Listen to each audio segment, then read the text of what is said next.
On August 16th, 1968, I was handed a book written by a certain Abbé Vallée, Le Manuscrit de Dom Adzo de Melk, traduit en français de... Hi. This is a show called Brows Held High, a show about culture, high and low, and why those differences are meaningless. I'm Kyle Calgren. I finally have a logline for this show, after doing it for 12 years, which is way longer than I should have been doing it. And anyway, we're going to talk about this guy today, Umberto Eco.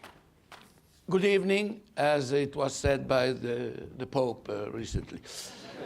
I'm Umberto Eco. I make the dad jokes. This little goofy Italian badger, ain't he cute? I'm sweating under these lights. I have always sweated. So if you live on the internet, which you most likely do, if you're watching this video and have discovered me through some fatal accident of the algorithm, you've probably heard the name Umberto Eco. Most likely because of his widely circulated essay, Ur-Fascism. An essay which started gaining traction around 2016, 17 or so. For reasons. Watch any video from that time or onward that attempted to define fascism, and you'll likely have heard it. Umberto Eco's 1995 essay, Ur-Fascism, which you should go read right now. Umberto Eco, in his 1995 essay, Ur-Fascism. The novelist and critic Umberto Eco, who grew up in fascist Italy, actually outlined a list of 14 features of what he terms Ur-Fascism. For the sake of our discussion, I'll be using Umberto Eco's 1995 essay, Ur-Fascism. Let's compare cats to Umberto Eco's essay, Ur-Fascism. And yes, this includes me. I ain't special. In 1995, he wrote his now famous essay, Ur-Fascism. It's an Umberto Eco chamber! Hey everybody, come on and let's go read a thing from a guy named Umberto Eco. Come on now, I'm just joking. I wouldn't do something like that. That sounds too cringe, even for me. I am that cringe. I am the original that cringe. I pioneered that cringe.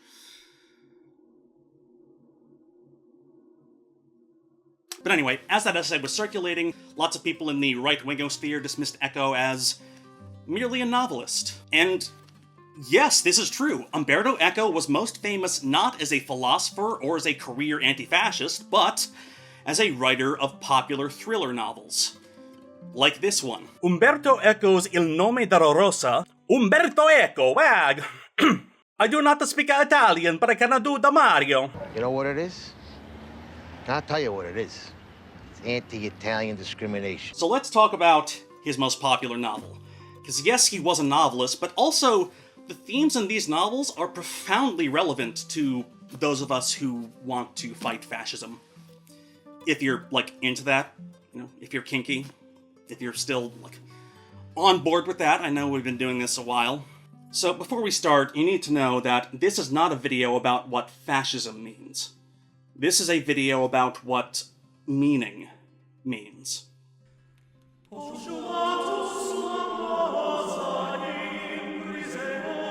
Umberto Eco's Il Nome della Rosa debuted in 1980 and was a huge hit, setting off Eco's 36-year publishing career, still selling well after his death in 2016. The book has been adapted several times, first and most famously as this 1986 English-language film directed by Jean-Jacques Annaud, a palimpsest of Umberto Eco's novel. A palimpsest. That is some good pretense right there. Starring Christian Slater and Sean Connery. I really didn't mean to do two Sean Connery adaptations back-to-back. That's really just a coincidence. I mean, I could make it into a trilogy and talk about Zardoz again, but I am trying to practice self-care. Also, my old comedy review of Zardoz is over 10 years old.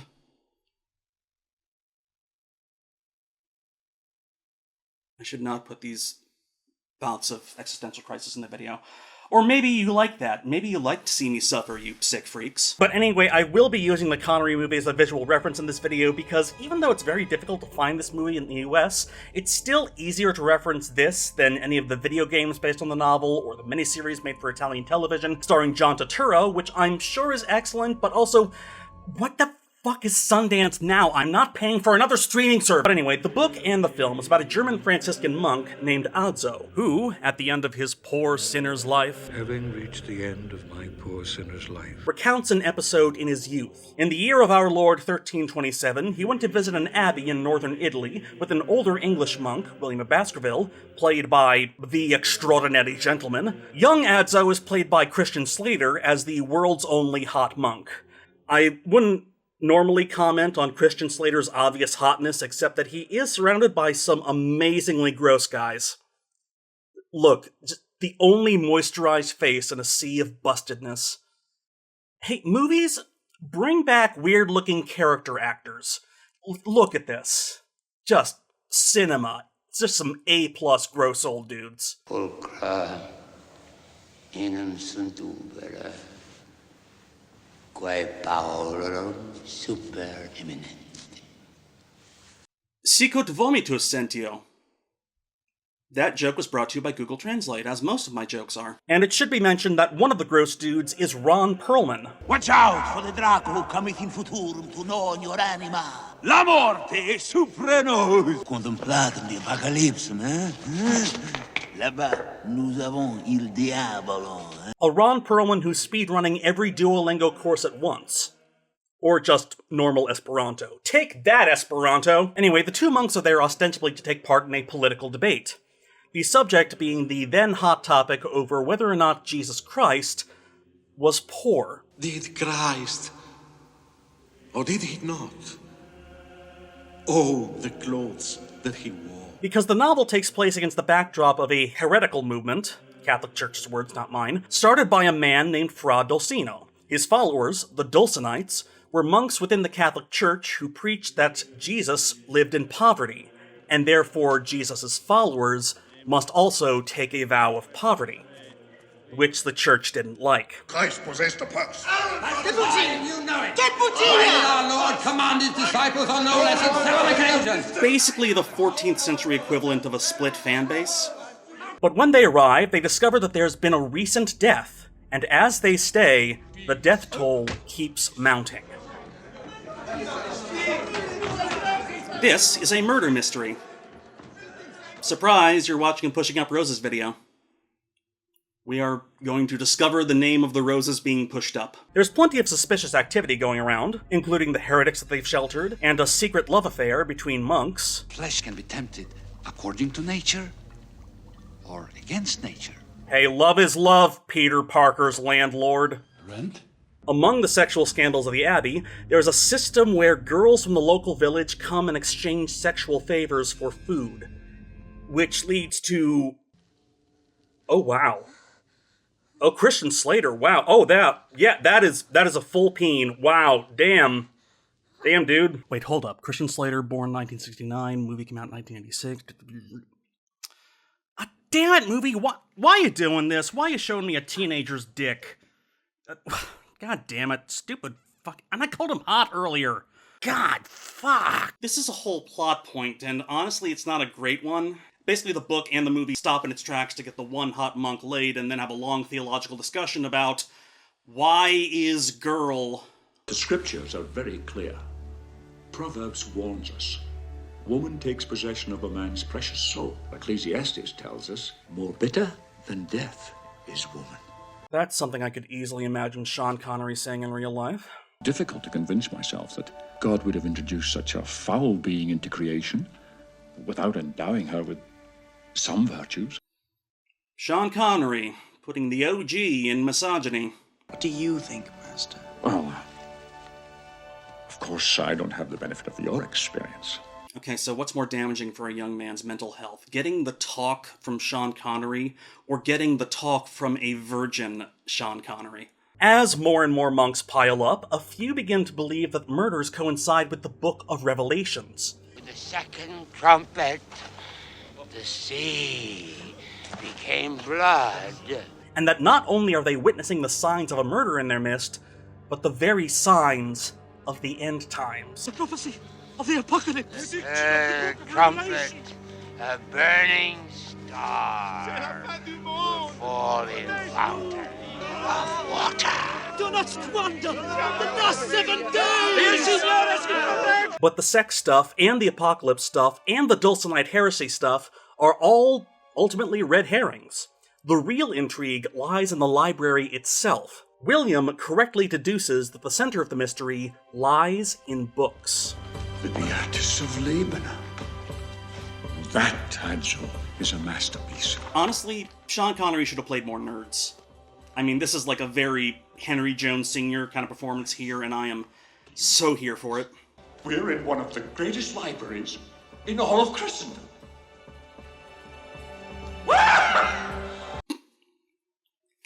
One more time. Squee! The book goes into much more detail on the Abbey itself, even including a map of the Abbey's grounds and even this layout of the inner library itself, with overlapping sections from the various nations of Christendom in this fun little word puzzle, with one section being labeled Leones. Lions. As in, here be lions. And in this instance, it's where the monks keep books from, say, the Muslim world and elsewhere. And now to spoil the entire plot, it was a direct conspiracy to censor a dangerous text, committed by the blind librarian Jorge of Burgos. And yes, he is 1000% a reference to the Jorge Luis Borges story, The Library of Babel. There's a great video essay by Jacob Geller, it's about that very thing. Anyway. That dangerous text is revealed to be, wait for it, a book about the philosophy of comedy. Aristotle's philosophy of comedy. Poisoned so that anyone who reads it dies. Because they're going like, like that, Pretty good way of killing a monk, honestly. I would not want my faithful pupil to turn your poisoned pages. Yeah, it would be awful if you touched that hilariously obvious green goop dripping off the pages like a cartoon. I mean, it looks like poison that can be cured by the kiss from a handsome prince. So, why poison a book about comedy? Basically, yeah. Laughter will remain the common man's recreation. But what will happen if, because of this book, learned men were to pronounce it permissible to laugh at everything?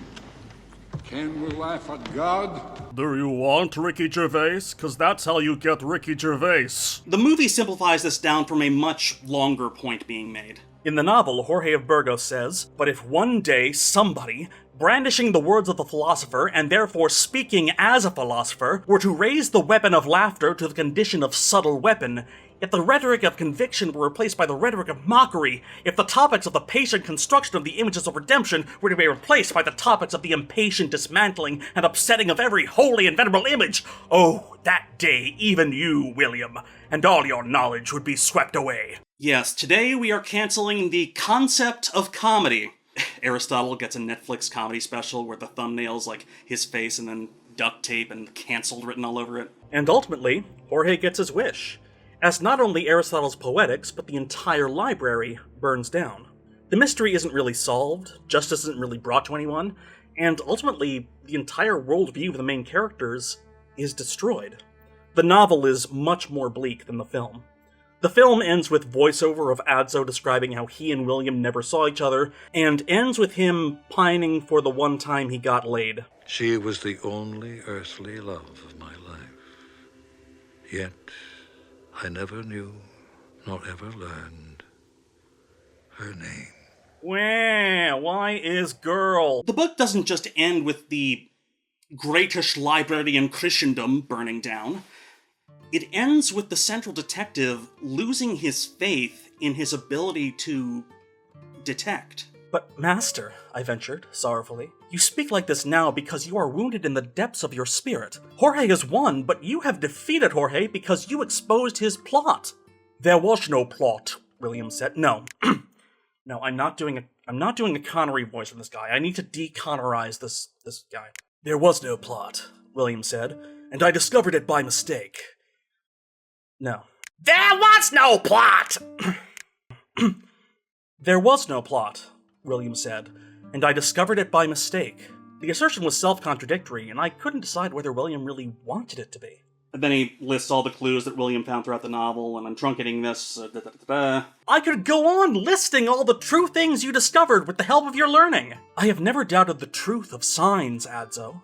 They are the only thing man has with which to orient himself in the world. What I did not understand was the relation among signs. I arrived at Jorge through an apocalyptic pattern that seemed to underlie all the crimes, and yet it was accidental. I arrived at Jorge seeking one criminal for all the crimes, and we discovered that each crime was committed by a different person, or by no one. I arrived at Jorge pursuing the plan of a perverse and rational mind, and there was no plan. Or rather, Jorge himself was overcome by his own initial design, and there began a sequence of causes and con-causes, and of causes contradicting one each other, which proceeded on their own, creating relations that did not stem from any plan. Where is all my wisdom, then? I behaved stubbornly, pursuing a semblance of order, when I should have known well that there is no order in the universe. And that spiritual defeat haunts Adzo, even up until his deathbed. I shall fall into the silent and uninhabited divinity, where there is no work and no image. It is cold in the scriptorium. My thumb aches. I leave this manuscript. I do not know for whom. I no longer know what it is about. Stuff Rosa pristina nomine. Nomina nuda tenemus. But anyway, it's a movie, and movie people just had to make it about why is girl. Now, yes, this was a popular best-selling novel in a popular best-selling genre, a murder mystery, with a protagonist named William of Baskerville, and as his narrating sidekick, say this in an Italian accent, Watson. And yes, it is a direct reference. My dear Adjo, it's elementary. Yes, it's elementary, isn't it? From this book alone, an incurious reader might guess that Umberto Eco is a murder mystery writer, that his name should be spoken in the same breath as Agatha Christie, Arthur Conan Doyle, Steve Burns. But I find it fascinating that the murder method, the thing that killed Colonel Mustard in the library, so to speak, is a forbidden text. And though William is distracted by the red herrings of sex scandal and political controversy, he correctly deduces that the center of the mystery lay in a book that everyone is talking about, but no one has read and lived. One of the key clues William finds is a partially translated page left by a monk who died mysteriously.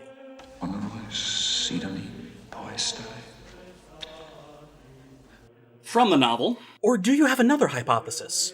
I have, but it is still vague. It seemed to me, as I read this page, that I have read some of these words before, and some phrases that are almost the same, which I have seen elsewhere, return to my mind. It seems to me, indeed, that this page speaks of something that there has been talk about during these past days, but I cannot recall what.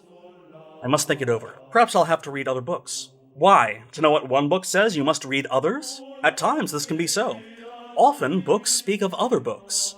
Often a harmless book is like a seed that will blossom into a dangerous book. Or it is the other way around. It is the sweet fruit of a bitter stem. In reading Albert, couldn't I learn what Thomas might have said? Or in reading Thomas, know what Averroes said? Now here's a paragraph burned into my soul. True, I said, amazed. Until then, I had thought each book spoke of the things, human or divine, that lie outside of books. Now I realize that not infrequently, books speak of books. It is as if they spoke among themselves. In the light of this reflection, the library seemed all the more disturbing to me. It was then the place of a long, centuries-old murmuring, an imperceptible dialogue between one parchment and another. A living thing, a receptacle of powers not to be ruled by a human mind, a treasure of secrets emanated by many minds, surviving the death of those who had produced them or had been their conveyors. Let me spell it out. Umberto Eco wrote a murder mystery where the key to solving it is imagining a theoretical text that could serve as the ancestor of a better documented text. An academic might call such a text an Ur-text. See, I've seen a lot of people talk about this part of Eco's essay, but very few about this part. And honestly, I think it's the real key to understanding it. Let's talk about the meaning of Ur. Can you imagine a thought before a thought? Let's talk about what meaning means. No big deal.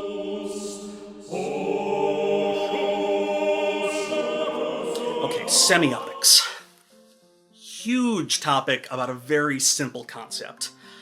So let's start with a simple question. What is this called? Duh, right? Everyone knows that this is called a mal. Neko.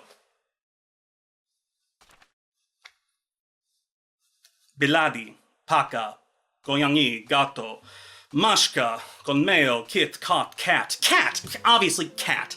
And obviously different languages have different names for this. But even within the framework of the English language, we can call this cat kitty cat, carnivore, animal, pet, and we can call this specific cat Charlie, Char-Char, Charmander, Charlemagne, Chunker, Chunkster, Potat, Potato, Fluffy Potat, Fluffy Potato, Fur Baby, Gambina, Pushya, Katina Gorda, Thunderball, Snugglebug, Derpy Derp, Brr Machine, Super Pooper, Fur Goblin, Derpster, Hungry Munchie, Flooferbutt, Belly Rubster, and of course... Not a dog.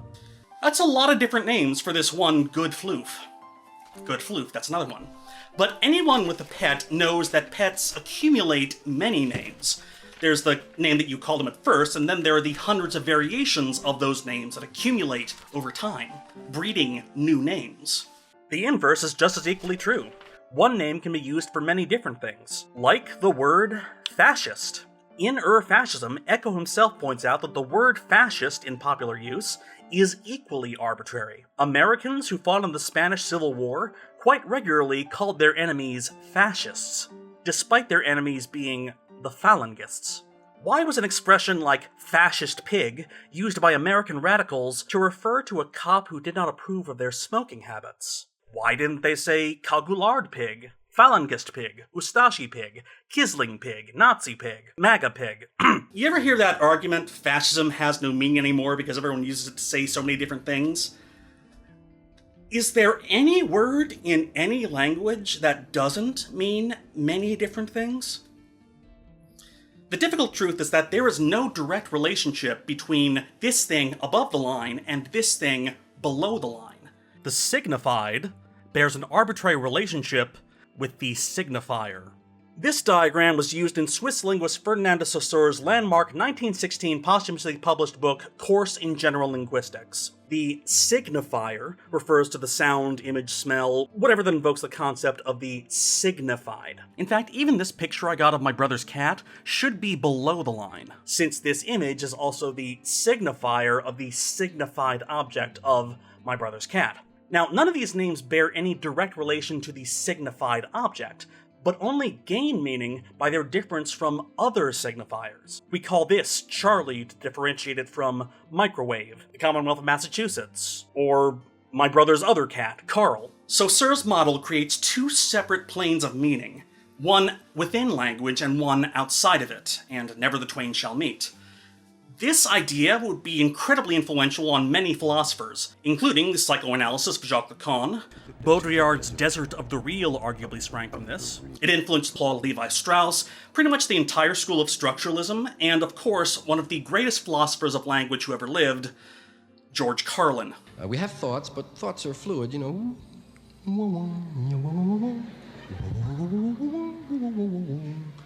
And then we assign a word to a thought. And we're stuck with that word for that thought. No bad words, bad thoughts, bad intentions, and words. That is, of course, from the audio of his classic routine, 7 words you can't say on TV. You know the 7, don't you, that you can't say on television? Which itself is a statement about the arbitrariness of words towards the things they signify. Shit, piss, fuck, cunt, cocksucker, motherfucker, and tits, huh? But even before Saussure, the American philosopher and mathematician Charles Sanders Peirce used a 3-part model for a sign. The first part, the sign. Yes, part of Peirce's sign is the sign. How anyone can be a professional semiotician is beyond me. But I've also seen diagrams using the Latin word for sign, representamen, or representamen. I'll look up how it's pronounced later. Representamen. The representamen refers to the sound image, the thing that you see, hear, smell, and go, hey, that means something. That something is the object that the sign is signaling. Finally, there is the interpretant, the mechanism by which the sign is used to better understand its relationship to the object. Sign, light turns red. Object, the need to stop the car. Interpretant, there may be oncoming traffic at this intersection, and so stop. But the key to this model is that the interpretant can also serve as a new representamen. The traffic light is red. Traffic lights cycle through 3 colors. Wait for the green light. That song by Lorde about waiting for a green light. Lorde's weird portrayal on South Park for that one season. South Park's awful record of bad portrayals of queer people and other marginalized groups for decades. The realization that by making this observation in a YouTube video, I'm inviting a generation who grew up on South Park to cyberbully me. Green light means go! Also key to this model is that a sign can be linked to a different object via a different interpretant. I use the example of red light means stop. True when you're driving a car, but untrue when you're shooting video. When I use this Canon DSLR to shoot video and hit record, a red light turns on to signal that the camera has begun recording. So for me, when I'm in front of the camera, red light means go. This is a massive oversimplification of Peirce's theory of signs. His real work is a robust model which applies formal logic to metaphor and meaning. It is very dense and complicated, and I am a burned-out, failed content creator, and it make head go hurdy. Basically, he was trying to take language and turn it into math. What a monster. But anyway, both of these models depict a way to understand the process of creating meaning, or semiosis, from the Greek sema, meaning sign. It's also the root of the word semantics. So, people in the comments who are about to say that we're getting too deep into semantics, yes. Both Saussure's and Peirce's models demonstrate that meaning, as we all know, has an inherent slipperiness. Any sign can be interpreted in many ways. Think about the meaning that some conspiracy theorists put into the simplest geometric shape, or all the meaning that can be read in a single letter of the alphabet. Saussure and Peirce are now considered the co-founders of the field of semiotics, a field which would include a graduate of the University of Turin named Umberto Eco. Eco's graduate thesis was on Thomas Aquinas' theory of aesthetics, which itself requires a working understanding of how signs were read. Christianity, too, requires the knowledge of how to create semiosis through the proper reading of signs. He would go on to write Opera Aperta, the open work, where he argued that all texts have many meanings, mediated by many readers. A closed work would be a work that would only have one single interpretation. Although a truly closed work is rare, open interpretation and unlimited semiosis are the norm, much to the chagrin of semiotic systems that require strict interpretations of signs. From the signs of God to the signs of murder.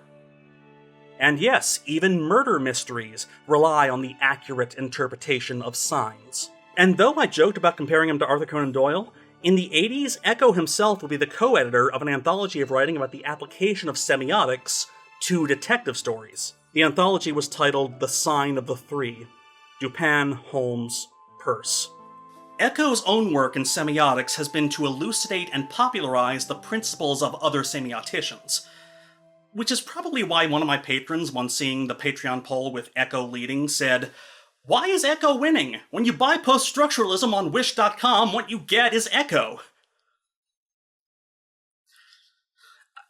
I don't have many fans, but I have the right fans. But like Roland Barthes, like Claude Levi-Strauss, Eco saw 20th century mass culture as a rich intertextual landscape ready to be studied. His shorter writings comment on popular culture, synthesizing them using older belief systems. He was an early tech adopter, and in 1994 he wrote a short essay that bounced around the early internet about why he considered Macs Catholic and PCs Protestant. Because, in the early days of personal computers, Macs hid their code behind pleasing iconography and carefully constructed phrases, containing systems only to be fully understood and translated by the makers of the system, while PCs had code which could be freely interpreted and reinterpreted through difficult decisions made by the user. Finishing this analogy, he thinks of source code as esoteric Kabbalistic Judaism. Hey, the Jewish lobby? Hey, Umberto, phrasing this last sentence? Okay, I don't want to get the wrong idea about him. I don't think he was an anti-Semite, but he did have an academic interest in anti-Semitism, and a literary interest. His 2010 novel, The Prague Cemetery, has the protagonist Simone Simeoni, a 19th century Italian man fascinated by conspiracy theories and driven by a burning hatred of the Jewish people. The novel follows him over his life as he composes the text that he would eventually, anonymously, publish under the title The Protocols of the Elders of Zion. The Protocols are, of course, the widely debunked forgery that fueled anti-Semitic conspiracy theories for well over a century, resulting in the deaths of millions. Eco's novel imagines the kind of bastard who would write it, and he imagines a man soaked in the concepts of everything is connected, and there is a secret group controlling the world, and there are secrets that they are keeping from us, which are all constructs, of course. They're all text before text. And speaking of conspiracy theories, The Name of the Rose remains his most popular book, but I'm shocked no one is adapting his sophomore novel, Foucault's Pendulum. That novel is about a group of medieval scholars specializing in the Knights Templar, with side interests in the historicity of the Rosicrucians, Kabbalah, the Bavarian Illuminati, pretty much every subject of every conspiracy theory ever. They compile their notes, feed various medieval fragments of text into a computer, and make up a conspiracy theory that would eventually be taken seriously and threaten all of their lives. The text used as the basis for the theory is revealed at the end to be nothing more than a monk's grocery list. And in an age where the biggest of big tent conspiracies started with people freaking out over American campaign staffers ordering pizza, that's pretty damn relevant. Eco died mere months before he could comment on QAnon, but while he lived, he had this to say about the popular conspiracy novel, The Da Vinci Code. The author, Dan Brown, is a character from Foucault's Pendulum. I invented him! He shares my character's fascinations! The world conspiracy of Rosicrucians, Masons, and Jesuits, the role of the Knights Templar, the Hermetic secret, the principle that everything is connected. I suspect Dan Brown might not even exist. All conspiracy theories rely on convincing people that there is a specific interpretation of signs that point to whatever conclusion is meant to be reached. Eco, instead of asking us to interpret the signs, instead asks us to deconstruct the act of interpretation. From his 1976 book, A Theory of Semiotics. Semiotics is, in principle, the discipline studying everything which can be used in order to lie. If something cannot be used to tell a lie, conversely, it cannot be used to tell the truth. It cannot, in fact, be used to tell at all. If you want to start reading his nonfiction work, his academic writing is shockingly dense, but I'd recommend this slim but solid book about the theory of literature, 6 Walks in the Fictional Woods. There's plenty about a narrative's relation to reality, there's diagrams about how a model reader is constructed. It's great. And I'm leaving out a lot because, frankly, there's a lot to cover. Eco's life work has been an attempt to synthesize multiple schools of semiotics, both medieval and modern, in a career spanning over half a century. So, Cody Johnston and the rest of the crew at Some More News, I love your work, but, Scholar Umberto Eco, who grew up in fascist Italy. How convenient. Now, it is true that he was a child in Mussolini's Italy, and Ur-Fascism begins with Eco remembering his childhood indoctrination. I elaborated with rhetorical skill on the subject, should we die for the glory of Mussolini and the immortal destiny of Italy? My answer was positive. I was a smart boy. But I think we're doing both him and ourselves a disservice by focusing on the academic accomplishments he had achieved by age 10. So, with all that said, what is the Rose's name?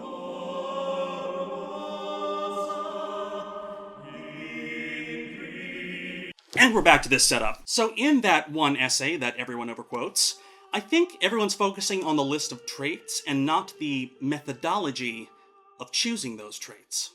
An text is a text that must have existed, and we know it is lost, yet we still feel its effects. Maybe even still, without realizing it, we speak the text, without knowing its origin. Think about how many common expressions you use. Whenever you dismiss someone as being naive by saying, "Oh, my sweet summer child," or describe getting lost in researching something as "going down a rabbit hole," or even sarcastically saying, "No shit, Sherlock." Are you actively thinking about the works of George R. R. Martin, Lewis Carroll, and Arthur Conan Doyle when you say them? Oh, no. My dear Agile, it's elementary. Obviously, a direct reference to Arthur Conan Doyle by the author would cause us to actively think of Arthur Conan Doyle. But William of Baskerville, truth be told, is a rather clever creation. A detective before a detective. See, when writing a novel, it's actually very difficult to simply place a character with a system of beliefs that wouldn't be codified for several centuries in the past. Doyle-style mysteries require a background of scientific rationalism, a philosophy of empiricism, and a society of dense industrial urban life for a story about a urbane, rational empiricist like Sherlock Holmes to make sense to a reader. Writing a great detective in 14th century Italy would be like making Jesus a Republican, or Anne Frank into a believer. That's a really old reference. But here, Eco has done a rather clever thing, and created a character who combines the principles of signs developed by Aquinas, and the empiricism of Roger Bacon, and the pragmatic minimalism of William of Ockham of Razor fame. And so, Eco made a great detective that could exist before the idea of a great detective. An Sherlock Holmes, if you will. God, I should retire. And Eco's chosen literary nemesis for Arthur Conan Doyle is Jorge Luis Borges. Eco himself said that his decision to name the monk Jorge of Burgos came after he realized that he happened to create a blind librarian and so had to pay respects. Borges' short but dense story, The Library of Babel, imagines an infinite library containing all possible books. And in that story, he imagines the many problems that would arise from such infinite information. The certitude that some shelf and some hexagon held precious books, and that these precious books were inaccessible, seemed almost intolerable. A blasphemous sect suggested that the searches should cease, and that all men should juggle letters and symbols until they constructed, by an improbable gift of chance, these canonical books. This is 1,000 monkeys working at 1,000 typewriters. Soon, they'll have written the greatest novel known to man. Others, inversely, believed that it was fundamental to eliminate useless works. They invaded the hexagons, showed credentials, which are not always false, leafed through a volume with displeasure, and condemned whole shelves. Their hygienic, aesthetic furor caused the senseless perdition of millions of books. Their name is execrated. But those who deplore the treasures destroyed by this frenzy neglect two notable facts. One, the library is so enormous that any reduction of human origin is infinitesimal. The other, every copy is unique, irreplaceable, but, since the library is total, there are always several 100,000 imperfect facsimiles, works which differ only in a letter or a comma. It was the best of times. It was the blurst of times, you stupid monkey!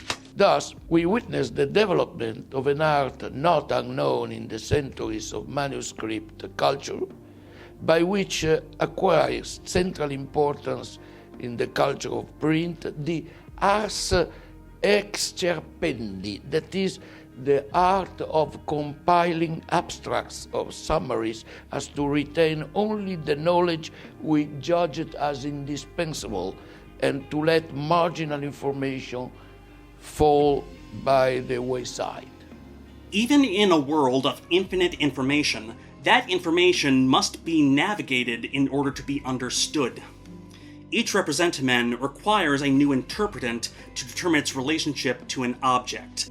And yet, even in a semiotic system of finite information, like Christianity, built on one very, very good book, requires new interpretations. Take this sign. Countless people over millennia have fought and died over the correct interpretation of this sign. Hence the many, many variations of this sign, shaped into new signs and linked to new objects by new interpretants. Does this sign say gain wealth or renounce wealth? Followers of Fra Dulcina were willing to die over that question. And the novel contains pointed debate over another conflict over meaning. Does this sign say, "Do not laugh"?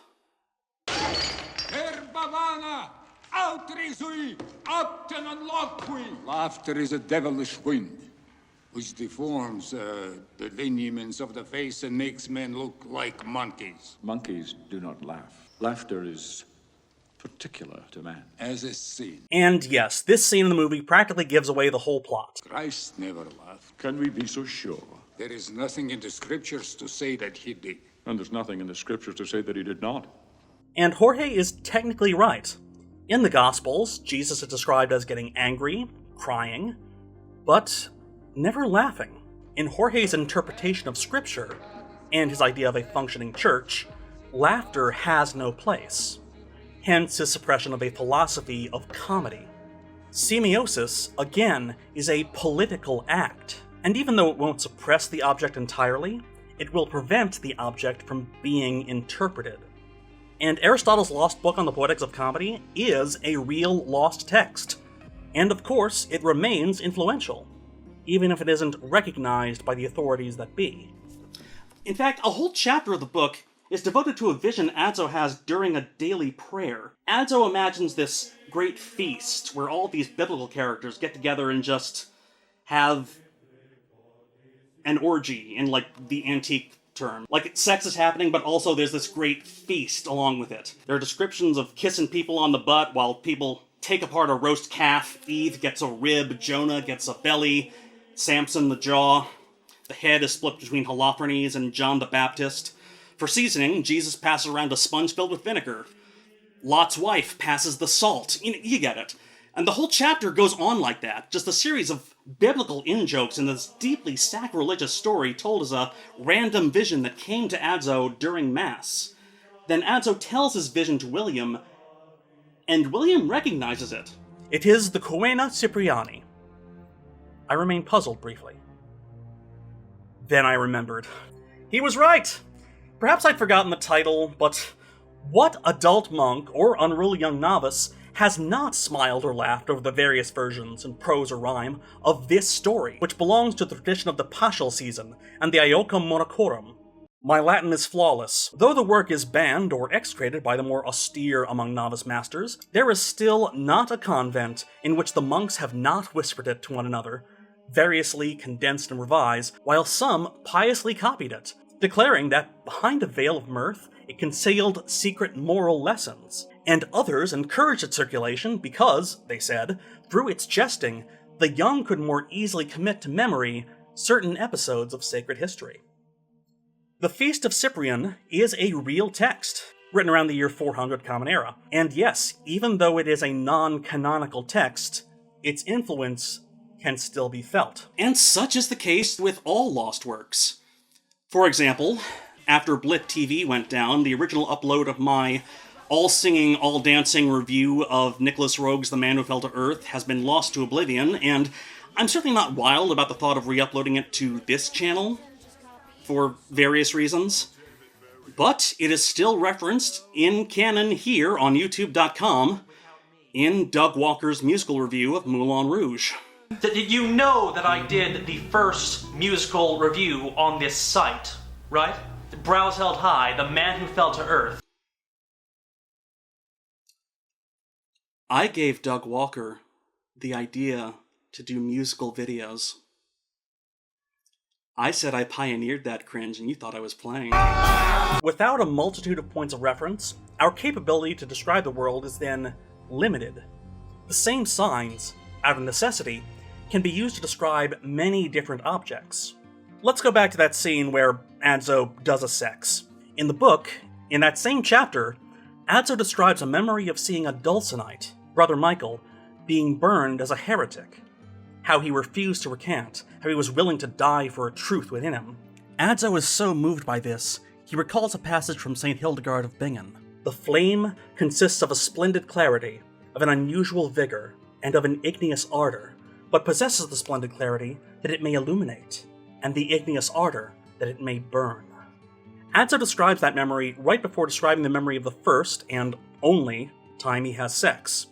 And the whole passage is so horny but poetic, and probably part of why this book sold so well, honestly. And Adso describes his orgasm with the words, "I understood in a last vital spurt that flame consists of a splendid clarity, of an unusual vigor, and of an igneous ardor, but possesses the splendid clarity that it may illuminate, and the igneous ardor that it may burn."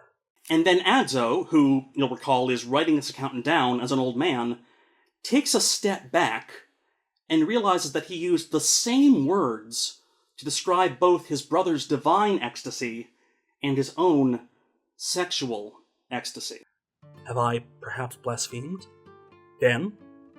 Now?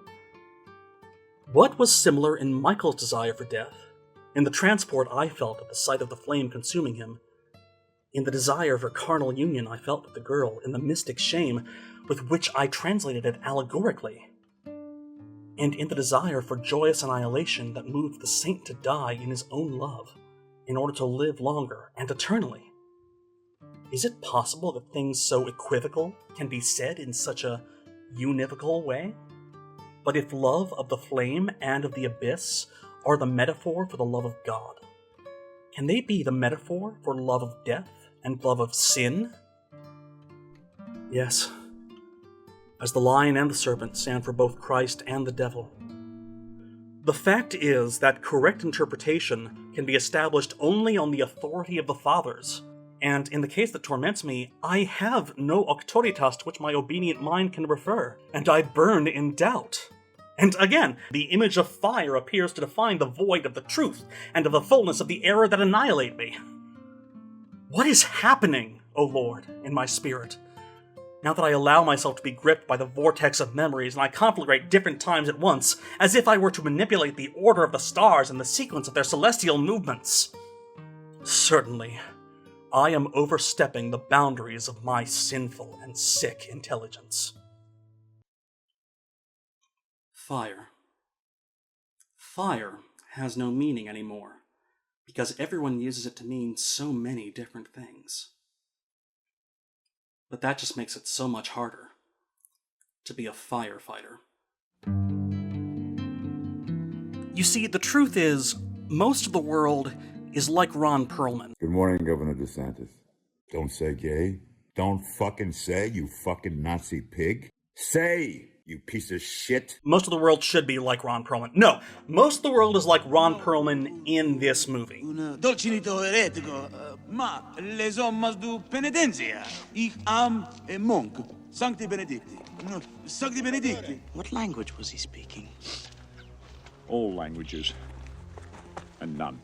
The words he speaks, that is, the signs that he uses to convey meaning, are assembled from many sources.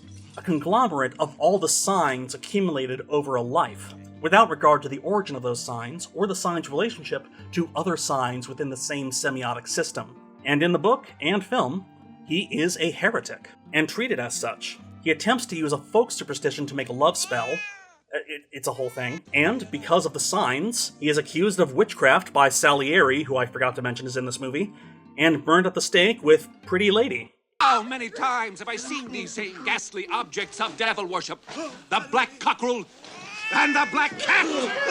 She did it for the food, not the devil. Tell him. It's a dangerous political act, the interpretation of signs.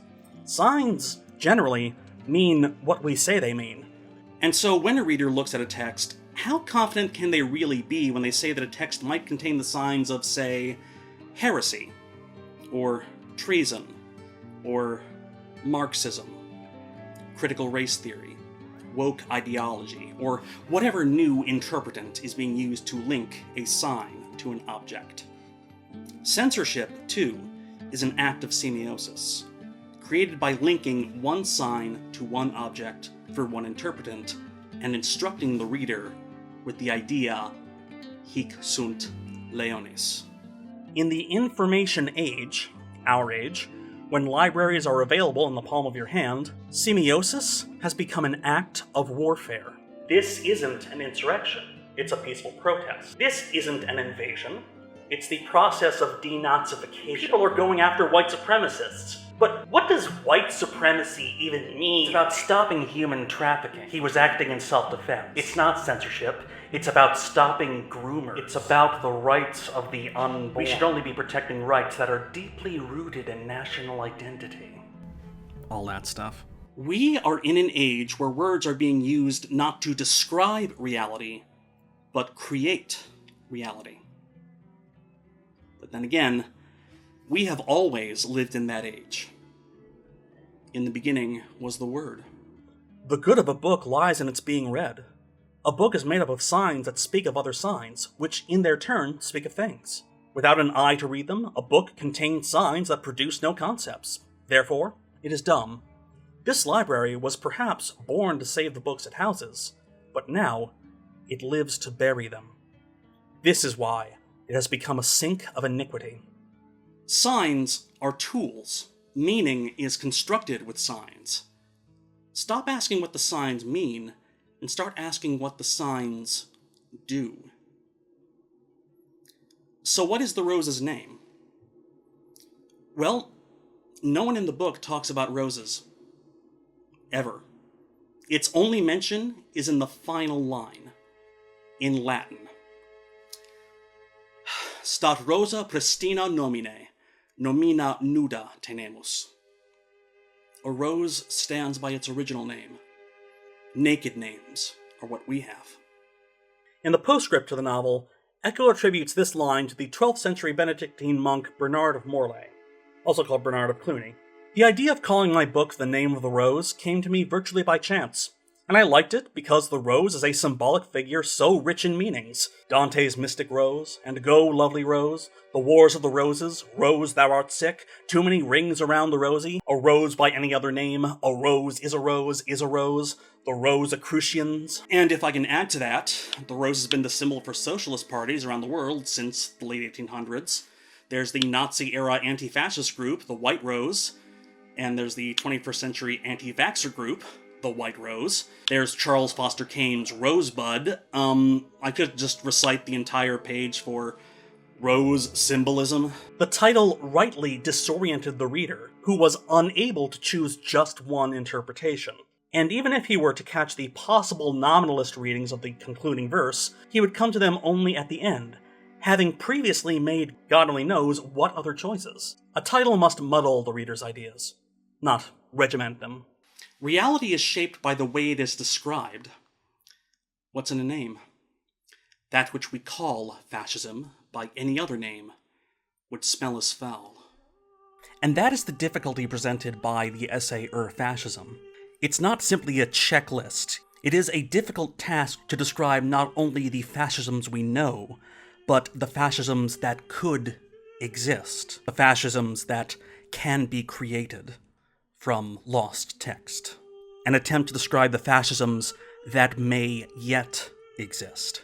The structure virtually accordion-like, which can one day or another be stretched in infinitum, which is not a little encouragement for the advancement of learning and the permanent hope for a great library ready to embrace in its uterus even the wisdom of tomorrow. Thank you. In the postscript to The Name of the Rose, Eco wrote, "The author should die once he has finished writing, so as not to trouble the path of the text." Eco died in February of 2016, and in his absence, one short, greasily written essay out of his many writings suddenly became very popular. I think more of his writings should receive the same treatment. Because even if he hadn't died in February of 2016 and lived to see everything since, I think he would have died anyway. Of laughter. Anyway, I've been sitting on this thought for a long time. Because until now, I didn't know how to write this. Because until now, I didn't have the capacity to make this video. This probably would have meant a lot more if this came out in 2018, when I originally thought of it, or something. And now that it is made, I do not know how you, the intended reader, will receive it.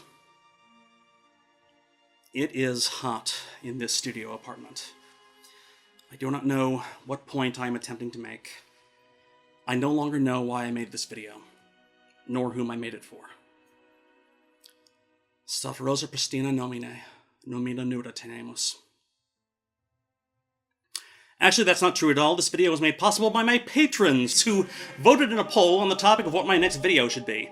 Check out Patreon/Kyle Calgren if you like my work and want to see more of it, and want to help me decide what to do next. The next poll should be up and live within a week of this video going public, so yeah, Patreon. It is literally the only way that this show is funded. Also, I stream on Twitch sometimes, just to hang out. I don't really have a schedule, but mostly I just sit in the dark, reading and consuming various media. I'd make a good monk. Retirement plans. Rosa pristina nomine, nomina nuda tenemus. There is so much a man can tell you, so much he can say. You remain my power, my pleasure, my pain. To me, you're like a grown addiction that I can't deny. Won't you tell me, is that healthy, babe? But did you know that when it snows, my eyes become large and the light that you shine can be seen? Baby, oh, I compare you to a kiss from a rose on the grave. Ooh, the more I get of you, the stranger it feels, yeah. Now that your rose is in bloom, alive it's the gloom of the grave. Yes, I compare you to a kiss from a rose on the grave. Ooh, the more I get of you, the stranger it feels, yeah. And now that your rose is in bloom, alive it's the gloom of the grave.